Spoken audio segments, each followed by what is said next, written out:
여자의 머리수건 쓰는 문제에 대해서 우리 말씀을 나누도록 하겠습니다. 머리수건을 쓰는 것은 예배를 드릴 때 이것을 이렇게 뒤집어 쓰는 거예요. 이렇게. 우리 성도님들이 이거 쓰지 않지 않습니까? 그런 카톨릭 교회에서는 이걸 이렇게 해서 쓰고 그러죠. 그래서 이 문제에 대해서 우리가 말씀을 나누고, 이건 성경의 해석에 있어서 어떤 면으로는 굉장히 중요한 문제라고 할 수 있습니다. 오늘날에도 왜 성경대로 안 사느냐, 고린도전서 11장을 가지고 지적하는 사람들이 있기 때문입니다. 그러나 우리 기독교도 끊임없이 이 세상과 어울려가면서 하나님의 뜻을 잘 적용하는데, 그 하나님의 적용을 그래도 가장 잘 적용한 것이 개신교라고 그렇게 보고 있습니다. 물론 카톨릭이나 다른 그런 곳에서도 어쨌든 예수님을 믿으면 구원을 받아도 얼마만큼 더 하나님의 뜻을 예배 가운데, 삶 가운데 잘 적용하고 실천하느냐, 그 문제에 있어서는 부족한 것이 많이 있어도 그래도 개신교가 가장 앞서간다, 그렇게 볼 수 있습니다. 이 문제를 해결하는 데 있어서 사도 바울이 창조 질서를 지금 얘기합니다. 하나님께서 인간을 지으실 때 질서 있게 만드셨다. 온 우주에 수많은 별들이 가득하고, 이 태양계에도 여러 혹성이 있고 끊임없이 태양계를 돌고, 태양계는 또 은하계를 도는 것으로 그와 같이 보고 있습니다. 그러면 이 수천억, 수천억의 억의 그런 별들이 충돌하지 아니하고, 이 충돌하면 엄청난 사건이죠. 아니, 조그만 그런 유성이 지구에 떨어져서도 6,500만 년 전에 그 유성이 떨어짐으로 말미암아 지구에 재앙이 다가와서 공룡이 멸절하고,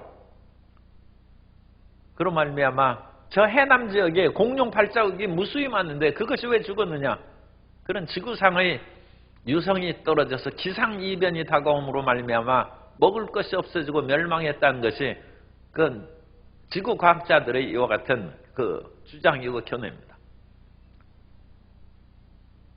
하물며 큰 별들이 충동하면 살아남지 못하죠. 그렇기 때문에 이 모든 우주는 하나님께서 굉장히 질서 있게 모든 것을 만들고 어긋남이 없이 순행할 수 있도록 하나님께서 붙들고 계시다. 그것이 하나님께서 보존하시고 하나님의 뜻대로 모든 것을 이끌어 가시는 섭리입니다. 그러므로 오늘날에도 하나님께서 지구와 태양계와 우주를 붙들지 않으면 혼란이 나서 모든 것이 엉클어져요. 교통정리하는 사람이 없으면 눈이 많이 왔을 때 혼란하고, 이 차들이, 이 차선도 보이지 아니하고 심지어 황색선도 보이지 않고 눈이 덮여 있으면 상당히 혼란과 위험이 따르죠. 그때는 정리하는 교통 그런 순경과 그건 질서를 주관한 사람이 필요한 것처럼 하나님께서 이 온 우주를 질서 있게 진행해 갈 수 있도록 붙들고 계신 것입니다. 그런데 성도 여러분, 닭이 먼저입니까? 달걀이 먼저입니까? 닭이 알을 낳으니까 닭이 먼저 같아도 또 알이 병아리가 되고 닭을 만들지 않습니까? 원래 이 세상은 단순한 것에서 복잡한 것으로 발전했다고 생각하는 것이 진화론자의 생각입니다. 그러므로 단세포에서 다세포로 발전하는, 알에서 성체의 닭으로 큰 것은 진화론적인 개념입니다. 그런데 하나님께서 모든 것들을 종류대로 만드셨으니까 하나님께서 닭을 만드시고 그 닭이 번성할 수 있도록 알을 낳아서 번성하게 하셨다. 그러므로 닭이 먼저 것은 창조론적인 그와 같은 견해입니다. 하나님께서 사람도 단세포로 시작해가지고 이렇게 했다. 그런 것으로 유신론적 진화론을 얘기할 수도 있어요. 그러나 보통의 견해는 하나님은 아담과 하와의 성체 어른을 만드시고 거기에서부터 자녀를 낳아서 인류를 번성하게 하셨다. 그러므로 닭과 달걀 무엇이 먼저입니까? 창조론적인 그런 질서의 견해로 보면 닭이 먼저라. 남자와 여자가 누가 먼저입니까? 하나님이 창조의 질서예요. 창세기에 보면 하나님께서 남자를 먼저 지으셨어요. 아담이라는 이름도 일반 명사로는 사람이라는 뜻이고 고유 명사로는 아담 사람 이름인데 그 아담은 남성 단수로 되어 있어요. 하나님이 사람을 지으실 때 남자를 먼저 지으셨어요. 그리고 그 남자의 갈빗대를 뽑아서 여자를 만드셨어요. 이 세상에서 어머니 없이 태어난 사람이 어디 있습니까? 그러니까 여자가 먼저라고 그와 같이 얘기할 수도 있지만 그것은 하나님이 남자에게서 갈빗대를 뽑아서 여자를 만든 이후부터는 그게 사실일지라도 처음에는 하나님이 남자를 만드셨다. 그래서 여자는 남자가 낳은 거예요. 이게 처음에는 그것이 사실이다. 그래서 창조 질서에 의하면 남자 다음에 여자가 태어났으니까 여자는 남자 후에 있다는 그와 같은 표시를 하라는 거예요. 그것이 머리수건 쓰는 문제. 그것은 질서입니다. 그렇다고 해서 여자가 열등하다는 것은 아니죠. 여자가 훨씬 똑똑하고 오늘날 여자 대통령이 계속 많이 늘어나고 지도자들이 많이 나오고 하버드 대학 총장이 여자예요. 이번에 흑인 여성이 하버드 대학 총장이 됐습니다. 하버드 대학 역사상에 처음 있는 일. 여성 흑인 총장이 이제까지 수백 년 하버드 대학 역사에서 있지 않았어요.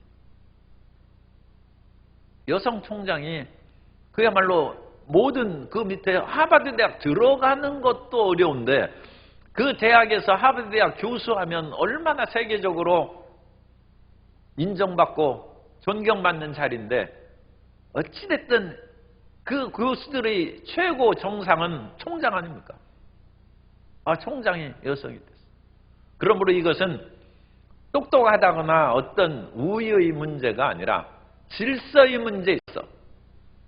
태양과 달이 질서 있게 돌아가면 그 질서의 문제에 있어서 남자가 먼저 낳았다는 것입니다.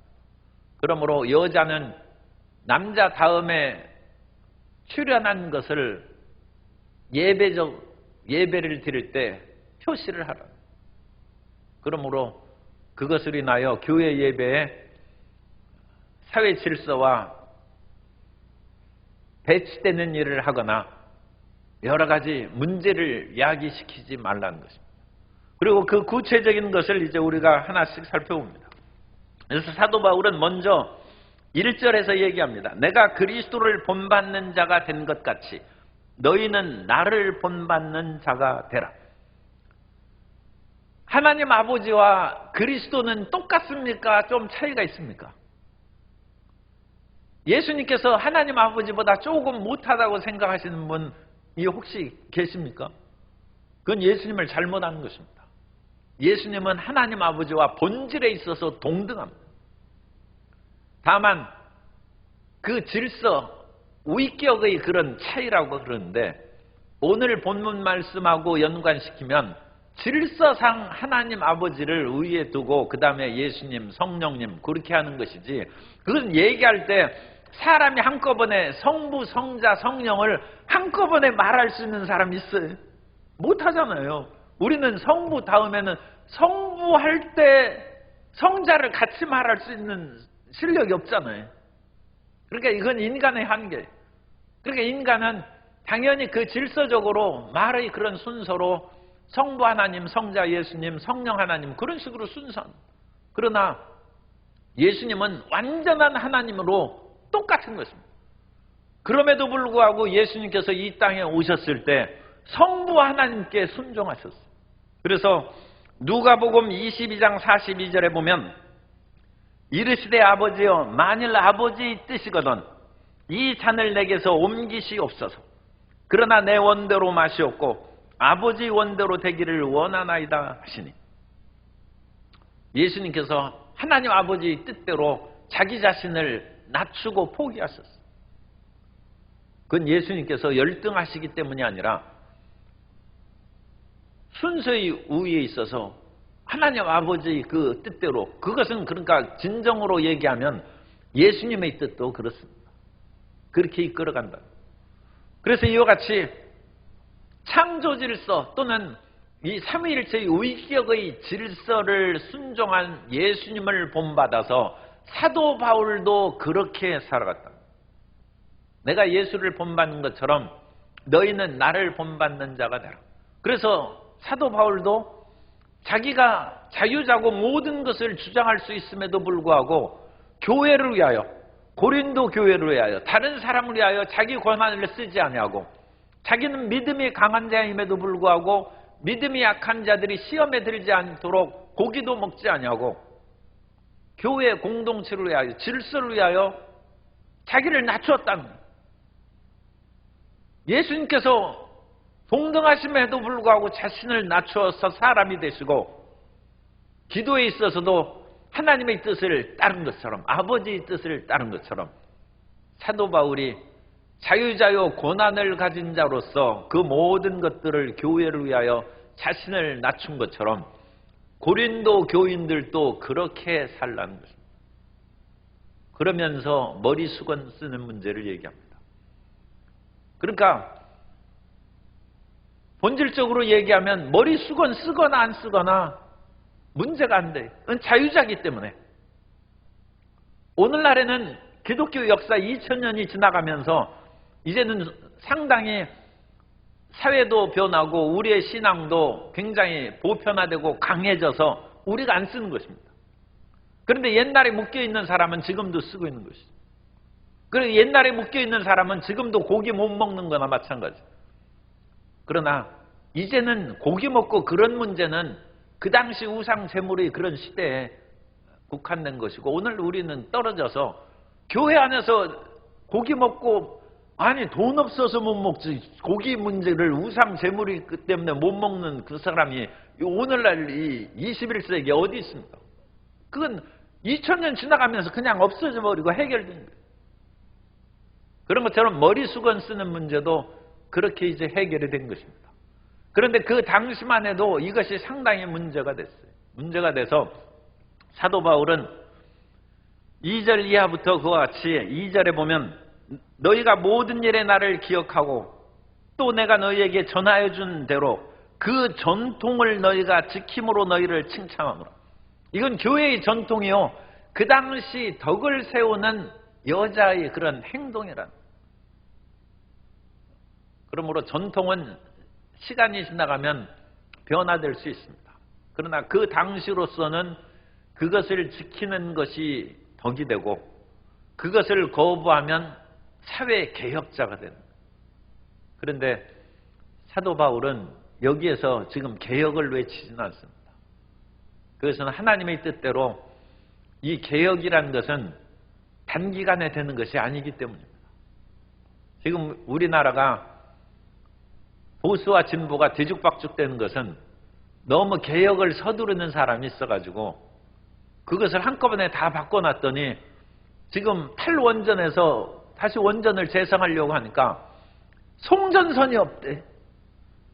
원전을 살려도 그 전기가 나와도 이 송전선은 몇 년 걸쳐서 그게 얼마나 힘듭니까? 거기에서 송전탑을 만들고 골짜기를 메우고 산에 그와 같이 송전탑을 세우고 해서 전선을 만든 후에 발전을 해야 그 전기를 우리가 공장이나 일반 우리 가정에서까지 쓸 수가 있는데, 원전 문제가 시끄러우니까 아예 송전탑 세우지도 아니고 전선을 안 만들었어요. 그러니까 다시금 이 새로운 정부가 들어와서 이 원전을 해야 우리가 살고 여러 가지 환경 공해도 오히려 적다 해가지고 원전을 가동하기 시작했는데, 막상 가동해서 전기가 막 나오는데 전기 보낼 데가 없어요. 선이 없어요. 서로가 부끄러운 것이죠. 너무 서둘러서 개혁하는 것도 국민들을 손해보고 하는 것이고, 또 이전에 어떤 추진했던 정책을 그냥 백지화하시는 것도 우리나라 세금 다 없애는 것이죠. 그러므로 이와 같이 사도 바울이 전통을 지키고 그 모든 것을 시행하라는 것은 하나님이 정하신 그 시대, 그 정한 기한에 따라서 모든 것을 이끌어가는 그런 사도 바울의 태도라고 볼 수 있습니다. 하나님께서는 사람을 금방 멸망하지 않습니다. 아브라함에게 가나안 땅을 주었어도 645년 그 세월이 지난 후에 여호수아가 들어가서 그 땅을 차지했어요. 왜? 그 땅의 족속들의 죄가 아직 무르익지 않았기 때문에 주는 것은 틀림없어요. 그러나 하나님께서도 600~700년이 지나서야 실질적으로 그 백성이 차지할 수 했다. 그러므로 이런 질서를 지켜야 되는데 3절에 나는 너희가 알기를 원하노니 각 남자의 머리는 그리스도요 여자의 머리는 남자요 그리스도의 머리는 하나님이시니라. 이건 창조 질서입니다. 그리스도와 하나님은 같다고 했지 않습니까? 그러니까 이것을 꼭 그 우열의 문제로 생각할 필요가 없어요. 이 말씀을 드리는 것은 여자의 머리를 남자라고 한 것을 남자가 우쭐댈 필요가 없다는 거예요. 그것은 남자가 먼저 지어졌기 때문에 그런 것이죠. 그래서 그것을 따르라는 거예요. 왕이 자식을 낳아서 여러 명의 그 아들들을 낳았어요. 그런데 그 아들 중에 똑똑한 아들을 왕위로 삼아야 되는데 가장 똑똑한 아들이 막내 아들이면 자칫하면 형들이 다 죽습니다. 그러므로 조선시대에는 장자 상속을 원칙으로 세웠어요. 왜냐하면 어떤 아들이 5명인데 어떤 아들이든지 똑똑한 아들을 왕위로 세운다 그러면 5명 아들이 치열하게 싸우다가 서로 죽입니다. 아니 아버지가 자기 형제들이 서로 간에 싸워가지고 죽는 그것을 그 아버지 왕이라 할지라도 그걸 눈뜨고 보겠습니까? 그러므로 조금 부족할지라도 장자가 무조건 왕이라는 거예요. 그러므로 다른 아들이 형을 존경하고 질서 있게 나라를 이끌어갈 수 있도록 만든 거예요. 그게 만든 거예요. 태종은 그것을 뒤집어 버려가지고 세종대왕을 세웠죠. 그건 셋째 아들인데 그것으로 인하여 잠시 혼란이 있고 어려움이 생깁니다. 그러나 그런 일이 반복되면 나라가 흔들거리고 자칫하면 그야말로 이씨 조선의 왕들이 무너져 버릴 수가 있어요. 그러므로 하나님께서는 이 세상을 만들 때 질서를 만들어서 그런 순서 가운데 여자와 남자를 정했는데 그러므로 4절에 무릇 남자로서 머리에 무엇을 쓰고 기도나 예언을 하는 자는 그 머리를 욕되게 하는 것이고 남자의 머리는 그리스도이기 때문에 남자는 그리스도의 영광을 드러내야지 가리지 말라는 것이고 남자는 머리에 쓰지 말라는 것이고 그런데 여자는 5절에 머리에 쓴 것을 벗고 기도나 예언을 하는 자는 그 머리를 욕되게 하는 것이니 이것은 여자가 남자 다음에 출현했다는 것을 부정하고 스스로 머리를 드높이는 교만에 빠질 수가 있기 때문에 머리에 쓰지 않고 기도나 예언을 하는 것은 금한다는 거예요. 지금 이게 창조 질서를 얘기해요.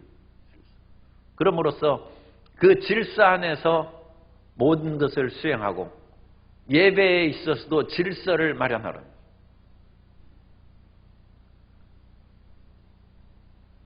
우리 교회에 있어서도 그런 질서에 그 장로님, 안수집사님, 권사님으로 그런 질서를 정해놓은 아니 하나님의 성령을 충만하게 받았으면 그게 첫째지 무슨 그런 직책의 문제가 무슨 대수냐.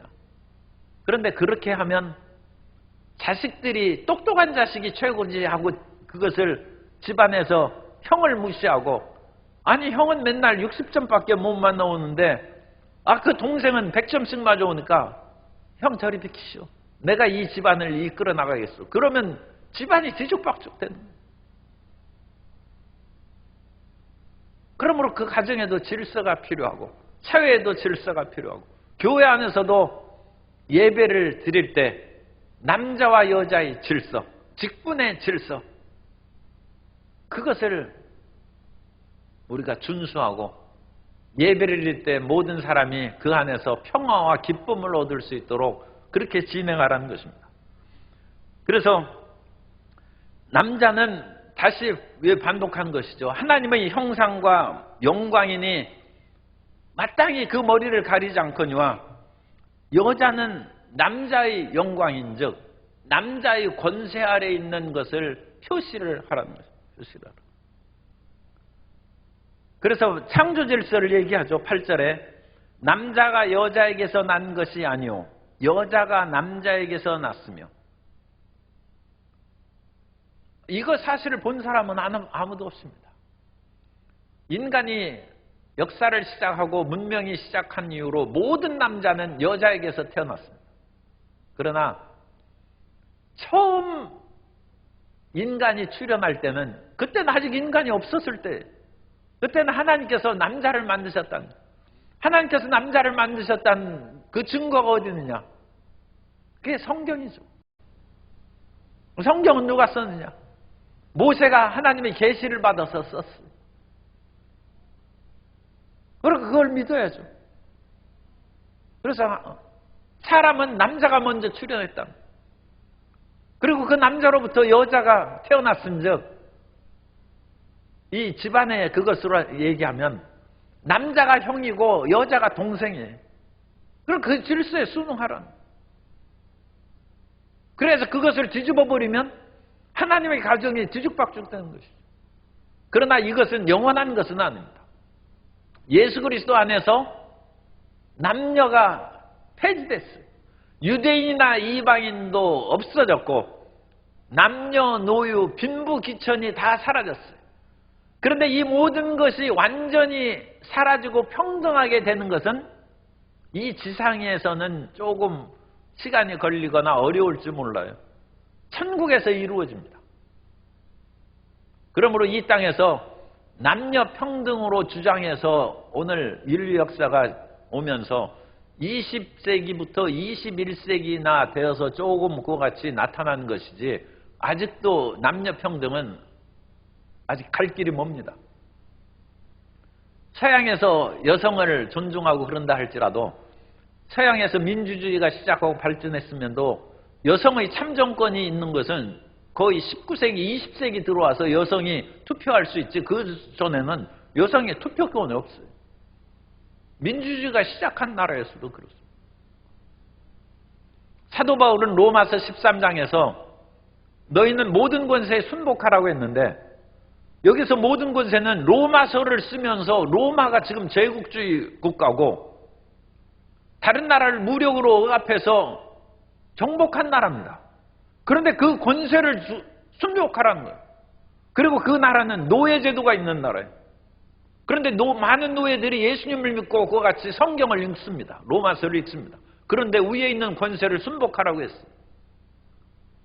아니 하나님께서 유대인과 이방인을 철폐하고 자유자나 노예자를 똑같이 성경에 기록됐는데 어찌 우리가 이 잘못된 노예제도를 주장하는 로마의 권세에 순종하겠습니까? 들고 일어나서 노예 해방을 외치면 그 사람이 잘못됐다고는 완전히 잘못됐다고는 할 수 없어도 금방 잡혀서 죽죠.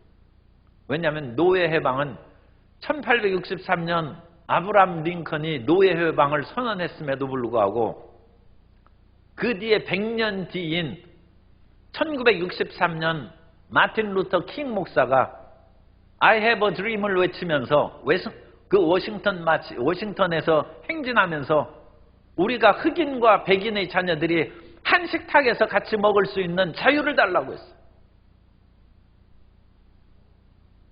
흑인과 백인이 1963년 그때에도 차별이 있었다. 오늘날 21세기엔 차별 없습니까? 여전히 우리 신문이나 그런 뉴스에 보면 흑인들이 백인 경찰에게 구타해서 죽고 그런 얘기 나오지 않습니까? 사도 바울이 권세 순복하라고 얘기를 했는데 그것을 반대해서 노예 해방을 외쳤다 할지라도 지금 2000년이 지났는데 아직 세계는 그 일이 이루어지지 않았습니다. 그러나 노예와 자유자가 하나님의 나라에서는 똑같은 하나님의 자녀요. 피부나 언어에 아무 상관없이 하나님의 사랑을 받는 자녀로서 우리가 살아가야 될 줄로 믿습니다. 그러니까 그 일을 이루어가는 데는 인류 역사가 앞으로 얼마나 더 가야 될지 모릅니다. 그러므로 오늘날 여성과 남성의 동등한 것은 하나님의 원칙입니다. 여성과 남성은 원래 동등해. 왜?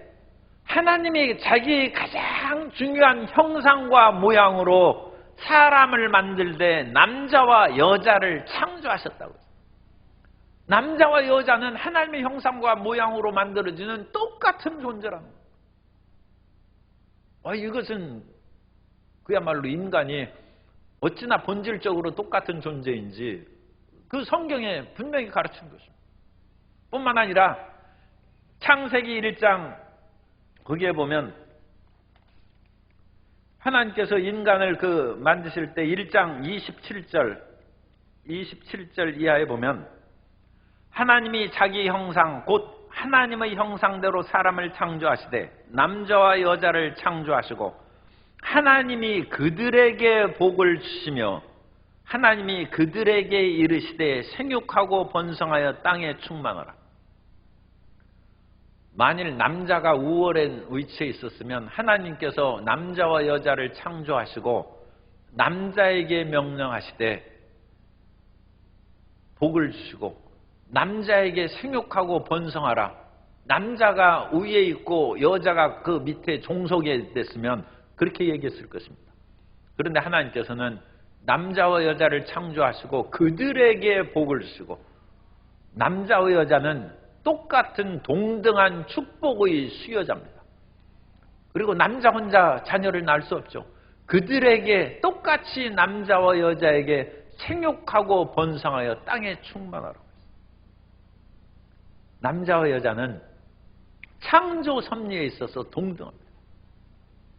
동등하는데 뿐만 아니라 돕는 배필을 지으리라고 해서 하나님께서 아담을 지으신 후에 하와를 만드시기에 앞서서 아담 혼자 외로워하니까 돕는 배필을 짓는다 하는데 이 돕는 배필이라는 단어가 에제르 크넥도라는 히브리어를 쓰는데 이 에제르라는 단어는 하나님이 사람을 도울 때 쓰던 단어입니다.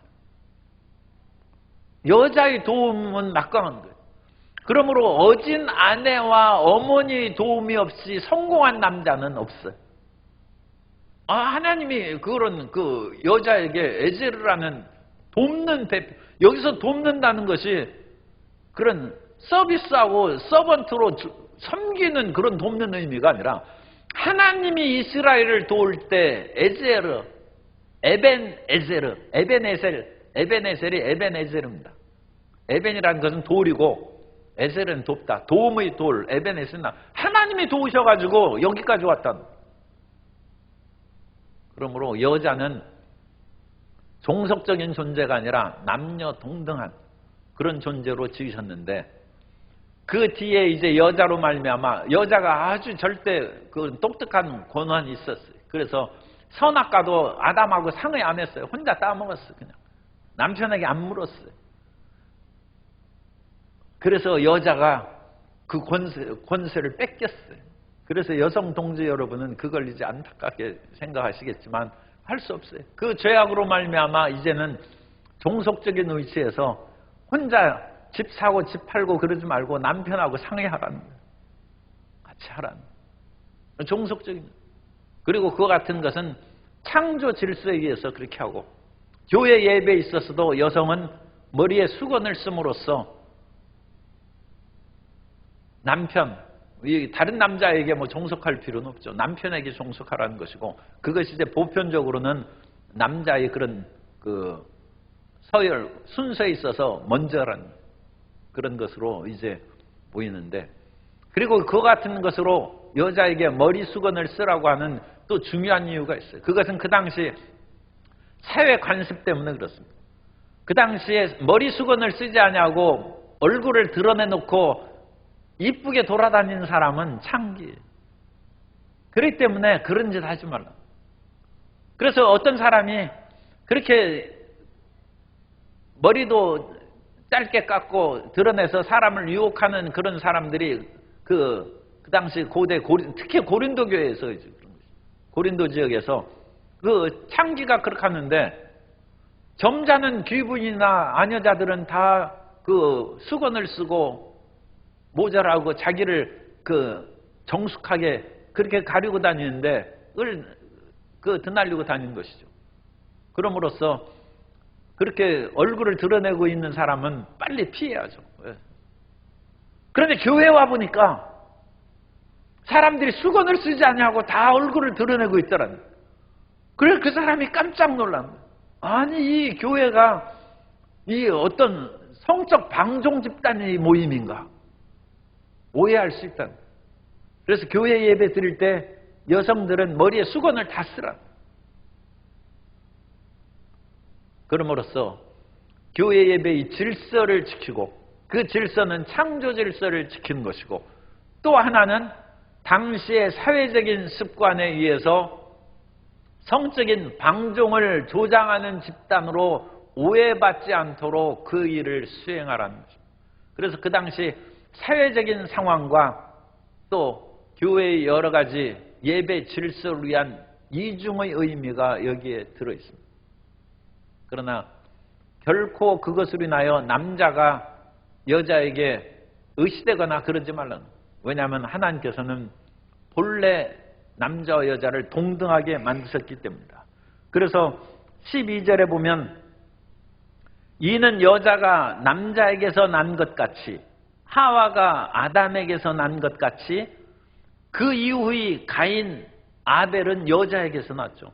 남자도 여자로 말미암아 났습니다. 그 이후부터는 모든 남자는 다 여자에게서 난 것입니다. 그리고 그 모든 것은 하나님에게서 납니다. 하나님께서 그와 같이 질서를 만드시고 이 모든 것을 진행함으로 하나님의 창조 질서에 순응하라는 것입니다. 그런데 오늘날 21세기에 들어서는 사회적인 관습이 이제 바뀌었죠. 상황이 바뀌었죠. 오늘날 그 수건을 안 쓰고 머리를 들고 드러내고 다니는 사람이 창질하는 그런 것이 하나도 없어요. 그러니까 모든 것을 우리가 다 드러내놓고 밖에 다녀도 아무 상관이 없어요.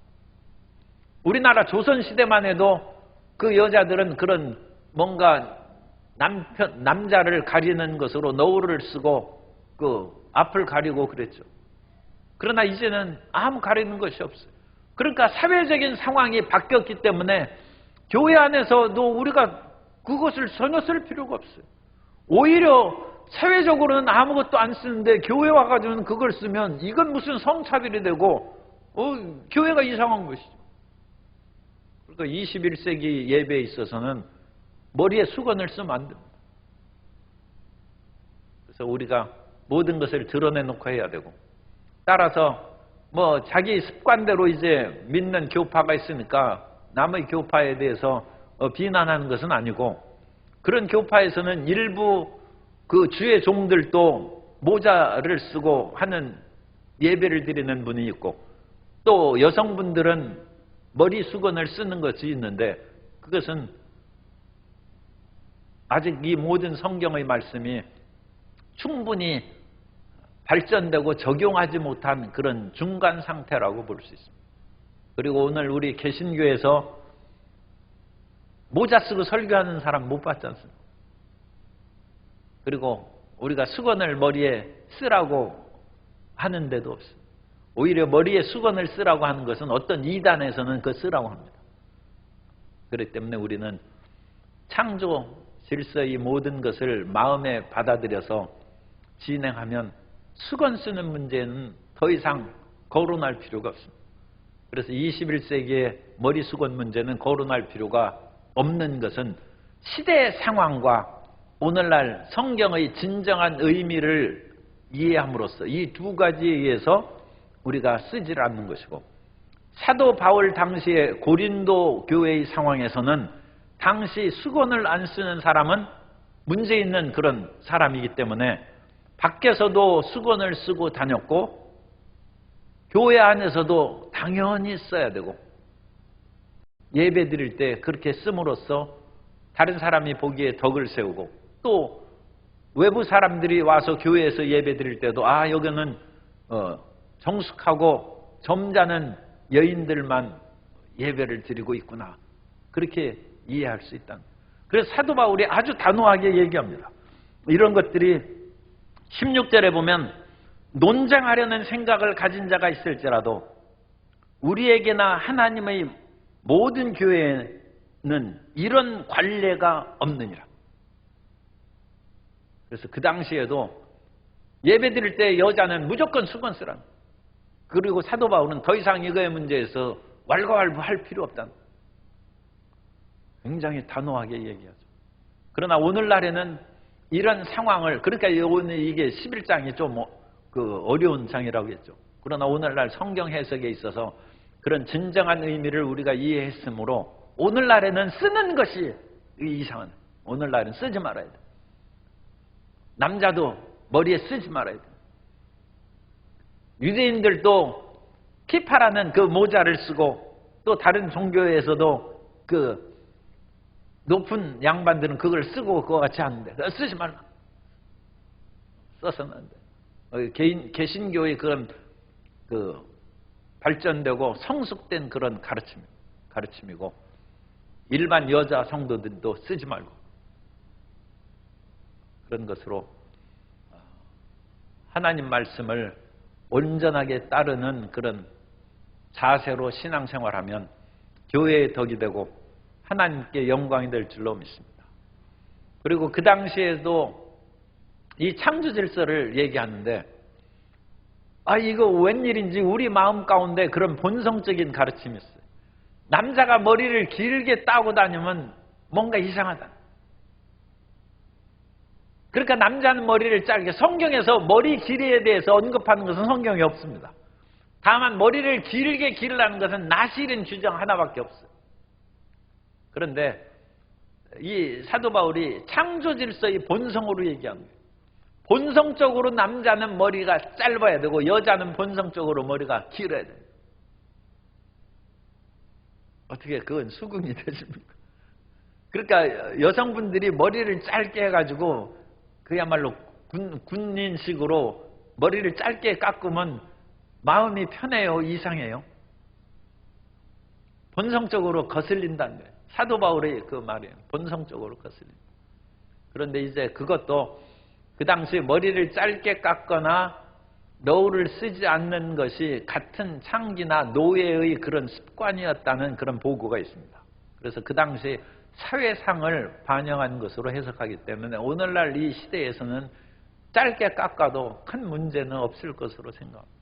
그래서 여러분, 성도 여러분이 추운데 머리 짧게 깎아서 어떡하시겠어요? 머리 기르고 다니시고, 또 여름에는 좀 짧게 깎으시고 그렇게 하시고, 교회 예배 드릴 때는 머리에 수건 안 쓰셔도 되니까 안심하시고, 또 남자와 여자에 있어서의 그런 질서의 순서는 있지만 본질에 있어서는 똑같기 때문에 서로 간에 협조하고 상호 의존적으로 의논하며 생활하면 이 머리 수건 문제에 관한 남녀의 갈등이 해소될 줄로 믿습니다.